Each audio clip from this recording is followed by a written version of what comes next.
Hey, what is up, everybody? It is your boy Maj checking back in with you on the channel, and I wanted to share with you a few things before I get started in today's topic, which is real estate secrets. Should we work directly with agents, or should we just work directly with sellers? This is gonna depend on a multitude of different factors. But before I go into that topic, make sure that you like, share, and subscribe my content.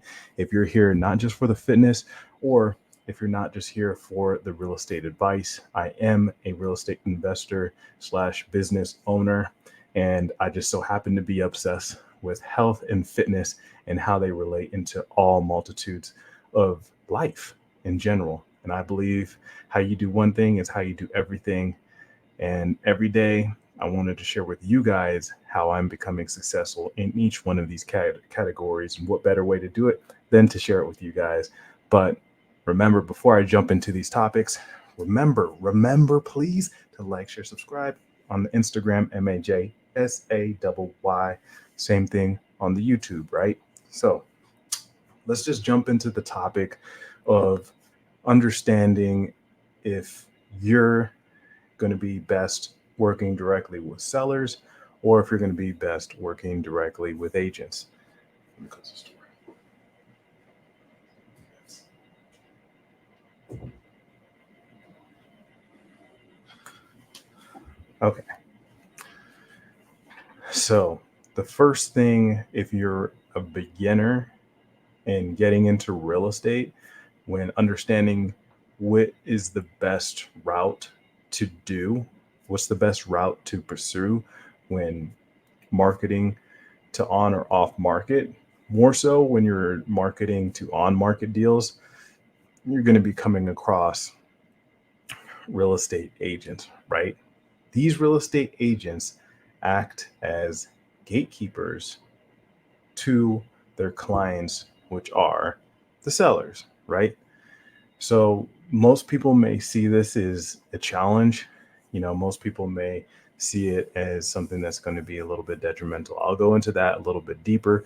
But the first thing I do want to cover is understanding yourself. What do I mean by that?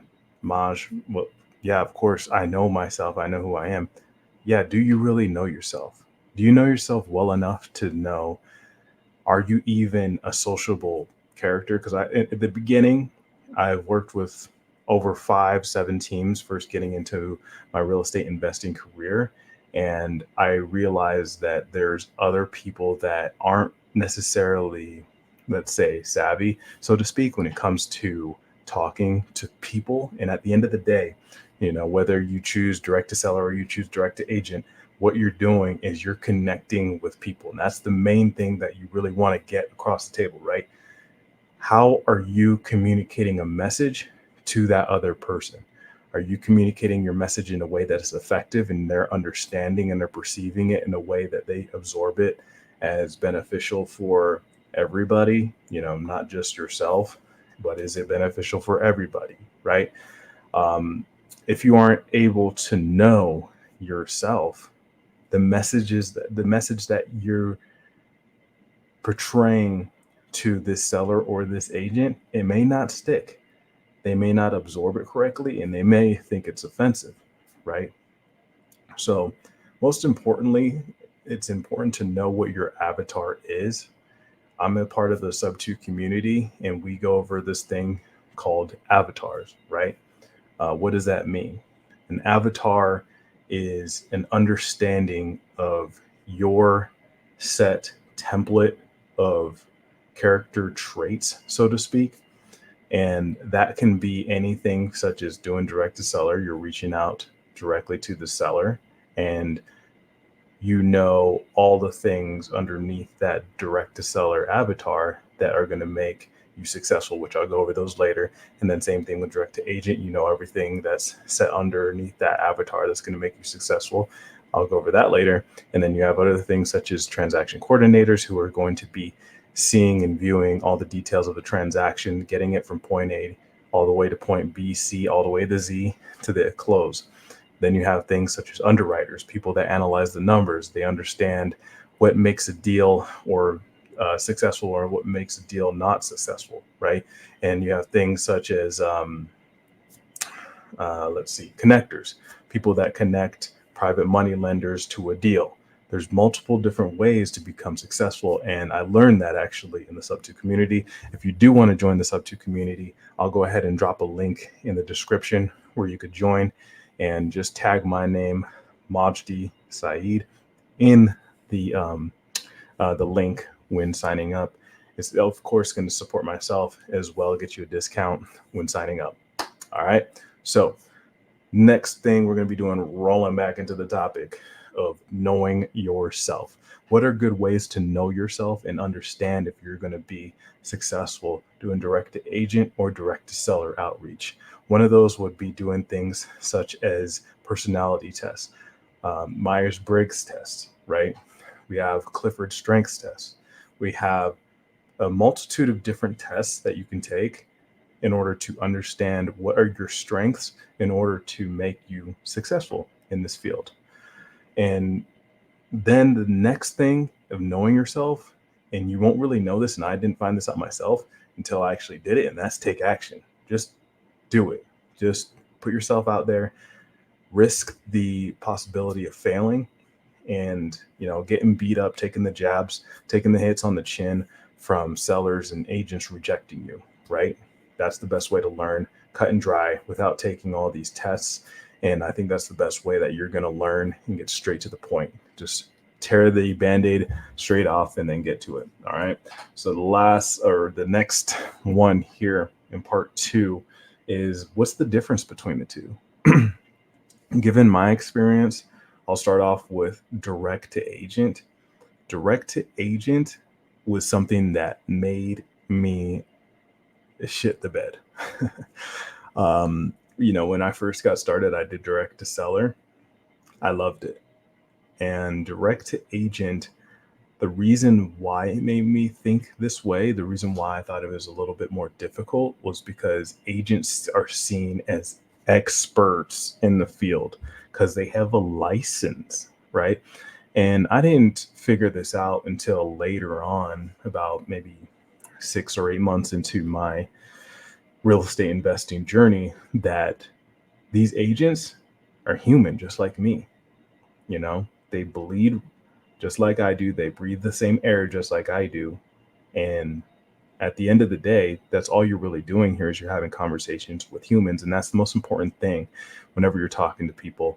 And it's kind of bringing it down psychologically to that point of, when you see somebody that's perceived as like a doctor, they have the white lab coat, right? When you're coming into this field, especially as a newbie, and you see a agent, you think of them as that professional that's all business-like and they have it on lock. But most of the time, if you choose the direct to agent route, you will find out that a lot of these agents are very much so human. And what do I mean by that, right? They don't answer their phone consistently. If you're an agent, you should be answering your phone. That's your money maker right there. You should be doing a lot of the techniques that are perceived as, I guess, gritty, door knocking, putting out flyers, being out there on social media, doing all those things that are going to be driving traffic to your business. And that's what we're doing here, was when we're reaching out to agents, is business to business marketing. And one of the things that I noticed when reaching out to agents is that when cold calling agents, is that they say, "Hey, how'd you get my number?" It's public record. Come on, this is grade school stuff here, right? Not even, this is preschool, understanding that type of knowledge. And if agents are going to give you flack about how you got your number, you got their number, they're probably not a good fit. And you're probably calling them directly to their cell phone, which is fine. But I thought we were in the game of making money and changing lives and helping people out, solving problems. So that's the reason why I do it when I reach out to agents. And one of the things that really stood out to me is that challenge of getting around that gatekeeper. Agents love to play the gatekeeper game. I don't know what it is. It's like they they they're like policing the traffic to get through to their client. And back in 2020, when the market dipped, and or interest rates dipped around the 2% range and stayed there for a couple months, few months, or whatever. I'll go ahead and post a chart or the link to the chart so you can see it for yourself. But when that happened, a lot of these agents just thought it was easy money just flowing into them. And now that interest rates are now up, the date is March of 2024. Now the interest rates are up, damn near in the 7 to 8% interest uh, rate range. They're struggling. Lot of these agents that had handouts, and now that we have these the NAR lawsuit going on, a lot of these agents are going to be slipping. They're going to be not knowing how to do the things that are necessary in order to grow, right? So that is one thing that is important. Is I love working with agents that are out of the box type thinkers, and they're understanding that the market fluctuates. Because if you end up reaching out to these agents, you will see them say, send me an offer, send me an offer, send me an offer, send me an offer. Okay, dude. First off, I'm not going to send you an offer without knowing what's going on here. What good is it going to be just for me to send this out here? And if a lot of them are pretty robotic, I will say. They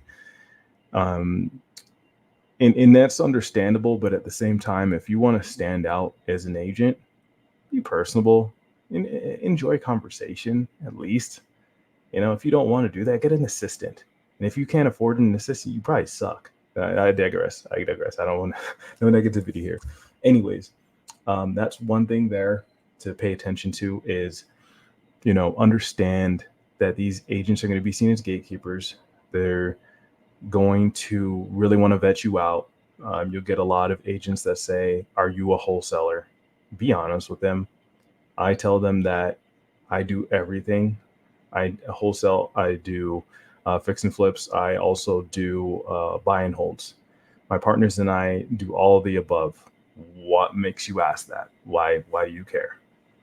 And I had this agent that sent me a text and he said, oh, I just want to make sure that I'm dealing with the person that has the money. Okay. Yeah. You want to get paid. Just because if you're dealing with a person that has the money or not, if you're going to get paid in that situation, you are. But there's a lot of TikTok wholesalers out there, which I do get, and I understand that. So just know that you're going to be dealing with a lot of those type of questions. They're going to want to ask validating questions, which you should be doing the same thing too. It's a two-way street, and understand that just because they're an agent doesn't mean that they hold the keys to anything. There's so many agents out there, and a lot of these agents are going to be quote unquote, lack for a better term, desperate with this NAR lawsuit that's now coming out, and especially how interest rates are now, fluctuating in this market.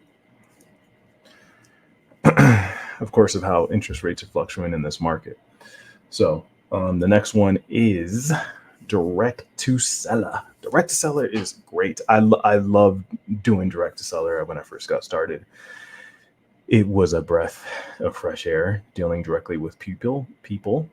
One of the main things that I noticed with direct to seller is the conversations are pretty much straightforward in like a superficial way. Like when you first get on a phone with somebody and you ask them if they're the owner of 123 Main Street, or if they're looking to sell their property, or if they've expressed interest to sell their property, anything amongst those lines, they're either going to tell you a yes or a no.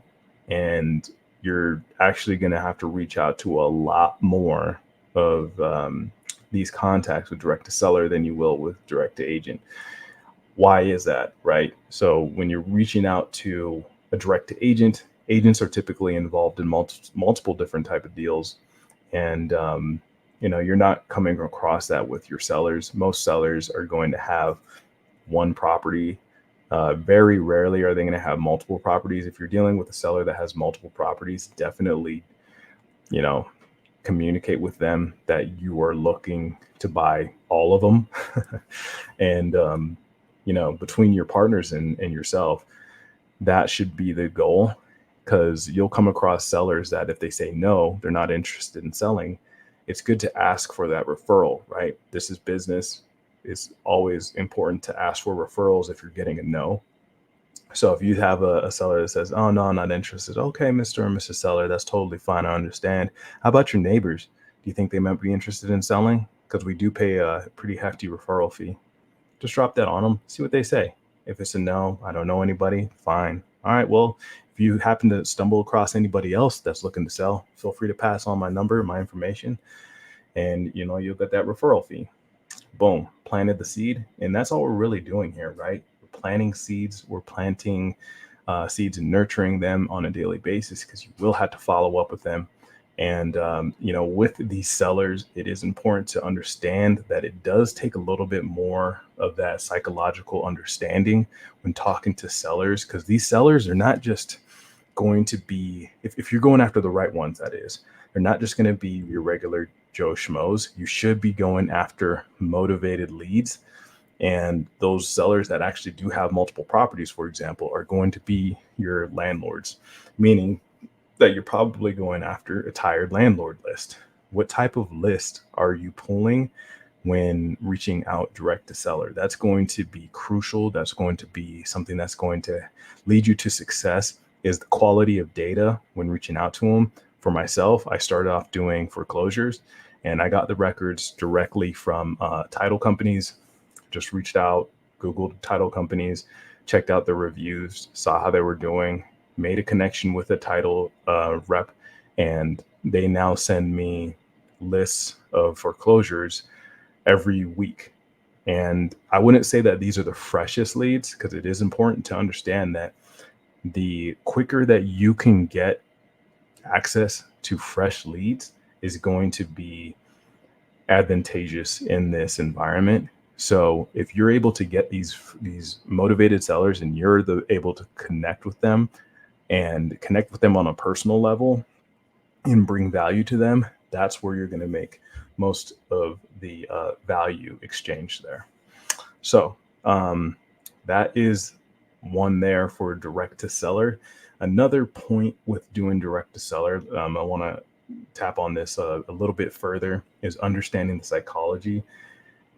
Doing sales, and I mean this in a way not where it's like a used car salesman, but understanding sales in a way where you're actually leading with value, and you're asking validating questions and understanding the tonality. You're mirroring, you're building rapport, you're doing all the necessary things in order to get to that point where you're bringing that seller's guard down, and you're making that heart-to-heart connection with that seller.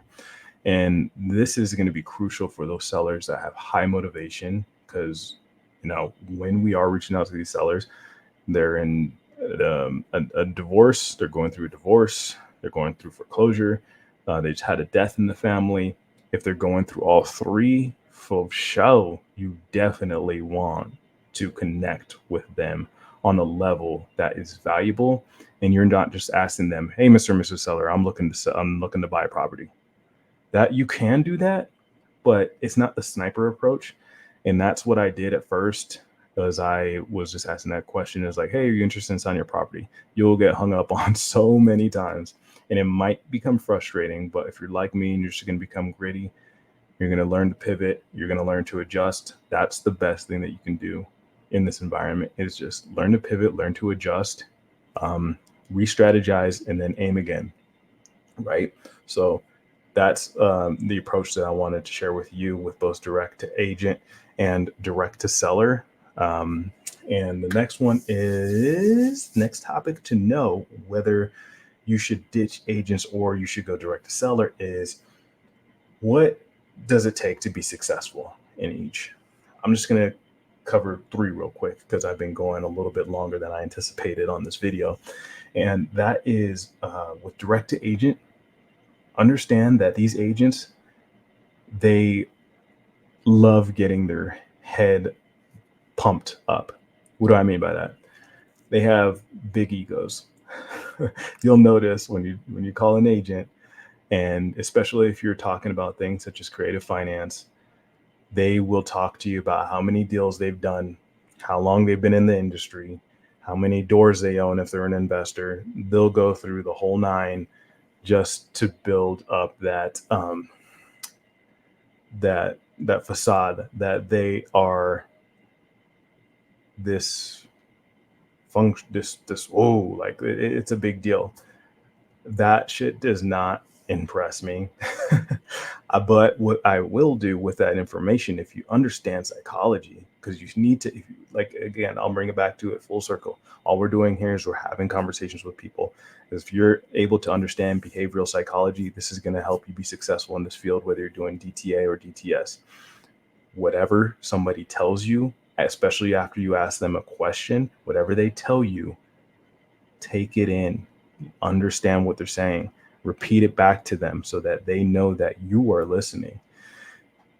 But with that information, when they tell me that all of their accolades are important to them, I say, wow, Mr. and Mr. Agent, this is amazing. You've been in the game for 20 something years and you're still kicking. You're still kicking. And you're able to help out that many clients.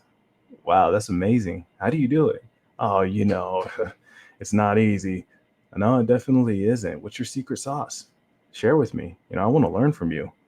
I'm just a young and upcoming investor here and new in the game. I can learn a lot from you. Can we sit down and grab some coffee?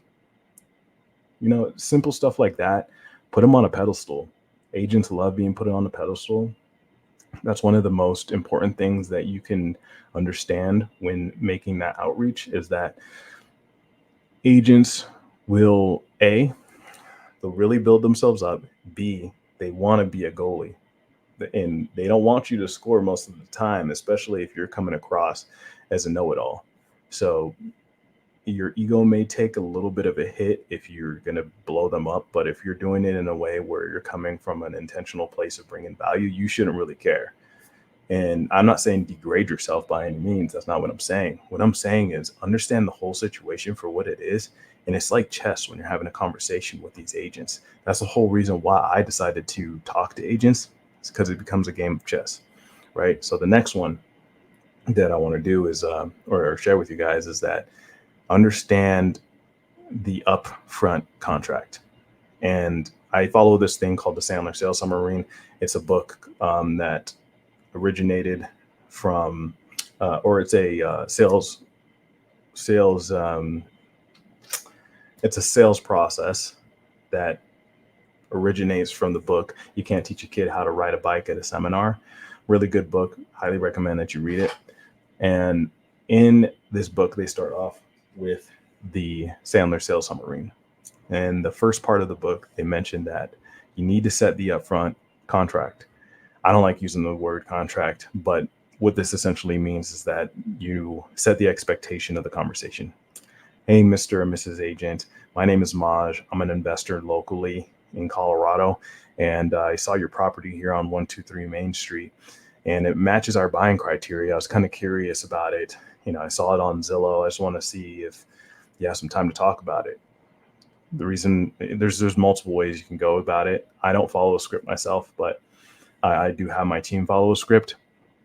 But that's a perfect example of setting an upfront contract. Again, I don't like the word contract, but that's a perfect way of setting the upfront contract, moving into the next stage. Oh, okay, it's a good time. All right, well, I just want to ask you, because it looks like a beautiful property. Why would the sellers want to sell something like this? Oh, okay, that's going to open up the conversation. It's an open-ended conversation, open-ended question, and they're going to unveil a little bit more, right? I let them know who I am. I let them know what my intention is of the conversation. Then we're going to keep going about this. Okay. So that's direct to agent. The next one is direct to seller. Direct to seller is going to take a little bit more reps when doing this, a lot more volume when we're doing direct to seller. The thing I do love about direct to seller, and I actually switched back to direct to seller, is the assignment fees are fat. And there's a lot less fluff when dealing with direct to seller. You're understanding what their problems are. You don't have a goalkeeper in place, and you're actually able to make a connection with these sellers. That's one of the most important things that I love is, I just love talking to people, getting to know them, knowing the situations that they're in, and seeing if I'm actually able to help them. And I'll be honest with them. And if they're a seller in foreclosure, for example, or a homeowner in foreclosure, the reason I say homeowner instead of seller is because a lot of these homeowners are going to say, I don't want to sell my property. Okay, cool. Well, let's figure out how we can help you keep your property. I won't go too far in that because you can get lost in the sauce. You don't want to get lost in the sauce when doing a foreclosure situation, because a lot of these homeowners will not realize it, but they're in foreclosure for a reason. They're in foreclosure for a reason, and they have their head in the sand. There's only so much that you can do or share with them to let them know, like, hey, these are your options here. Have you tried these? Oh, you have? Oh, you haven't? Okay. Well, what are your next steps from here? I don't know. I'm gonna get an attorney. I don't know. I'm gonna stay in my property either way. I'm gonna file a lawsuit. I've heard it all, and it's kind of sad um, when you do come across these situations and you find these sellers that don't get it. They don't get it until they're actually kicked out of their house. The locks are changed. All their stuff is on the curb, and it's sad. It's sad, but that's why we're here sharpening our sword so that we can better portray and display our value in showing to them that, hey, Mr. and Mrs. Seller, this is the options that you have here at your disposal. And, I'm here giving you free advice. But, at the end of the day, I got to keep my lights on so I don't end up like you. No, so I'm just kidding. No, so I don't end up in the same situation, that you're going through, because I've gone through it with many other sellers in the past. And, they've been stubborn, and I get it. It's embarrassing. You don't want your family to know, you don't want your friends to know. But have you asked a family member if they can help you out with this, get you caught up on your payments? That's one option that I'll give them. I'll go over on some more foreclosure tips if you guys want to know what those are. Just leave a comment below, and I'll go over those. All right. So, direct to sellers definitely understand the psychology a lot more, mirroring, tonality, understanding what their problems are, listening to them in depth, and understanding what they're saying in a way that they know that they're being heard and listened to. And that's something that I really want to drive home, is make sure that you are listening. Listen to the seller. And you'll notice that there's some sellers that they'll talk really, really fast. If they're on the East Coast, if they're down in Texas, they'll talk really slow. They'll have that really South twang to it.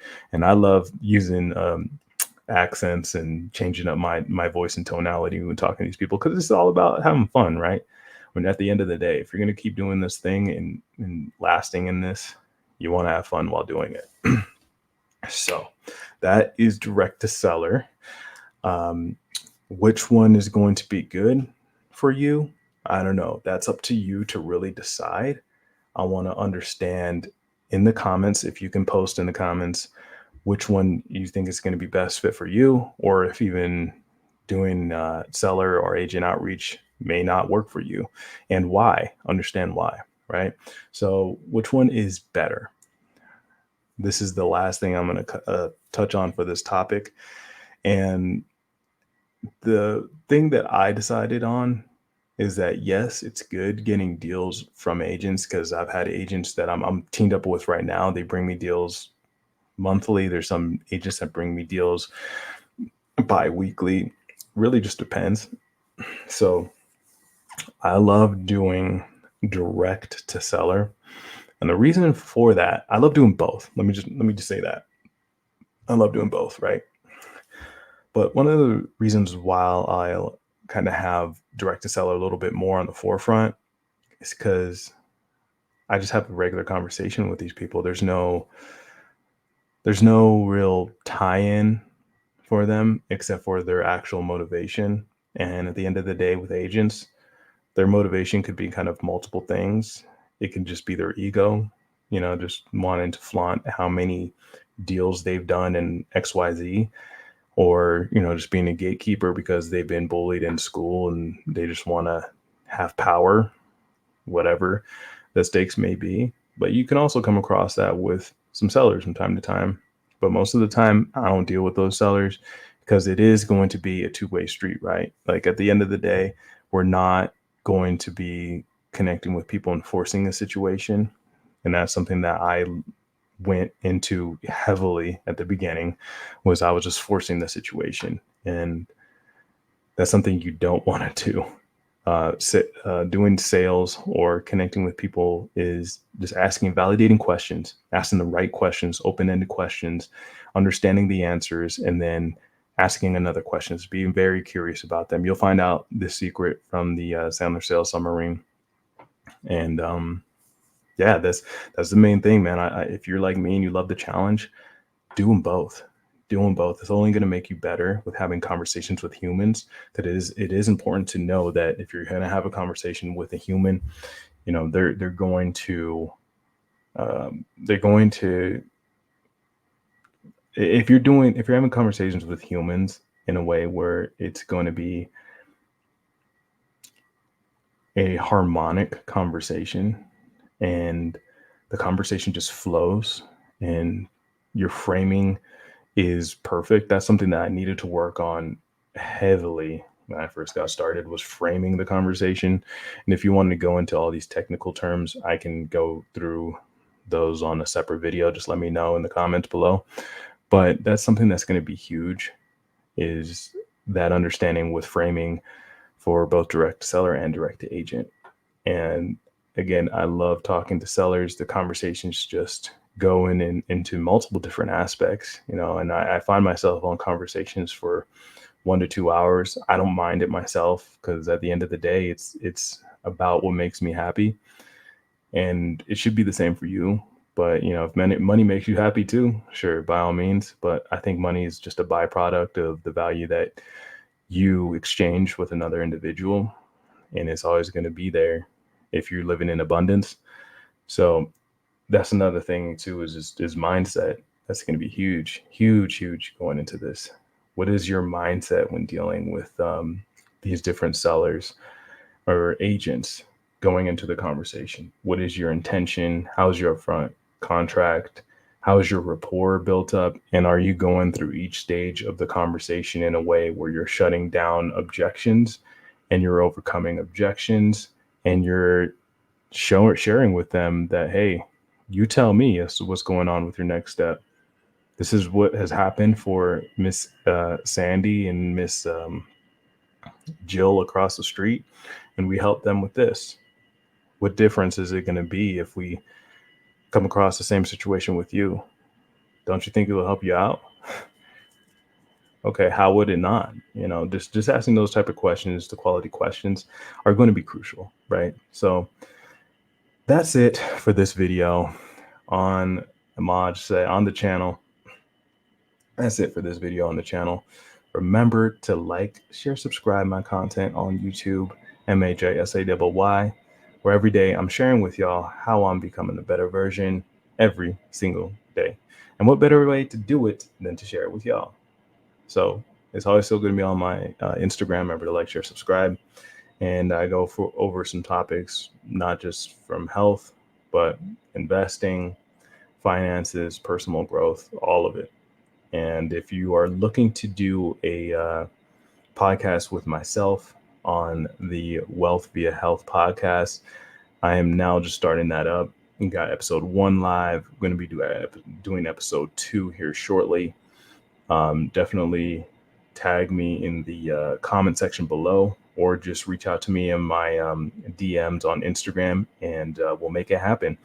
And on that podcast, we go over all of the things that have made individuals that are wealthy in different aspects of their life. It can be health, it could be finances, it could be spirituality. It's multiple different type of things, because I believe how you do one thing is how you do everything. And with that being said, everybody, it's your boy Maj checking out. Thank you so much for tuning in, and I will see you on the next one. Peace.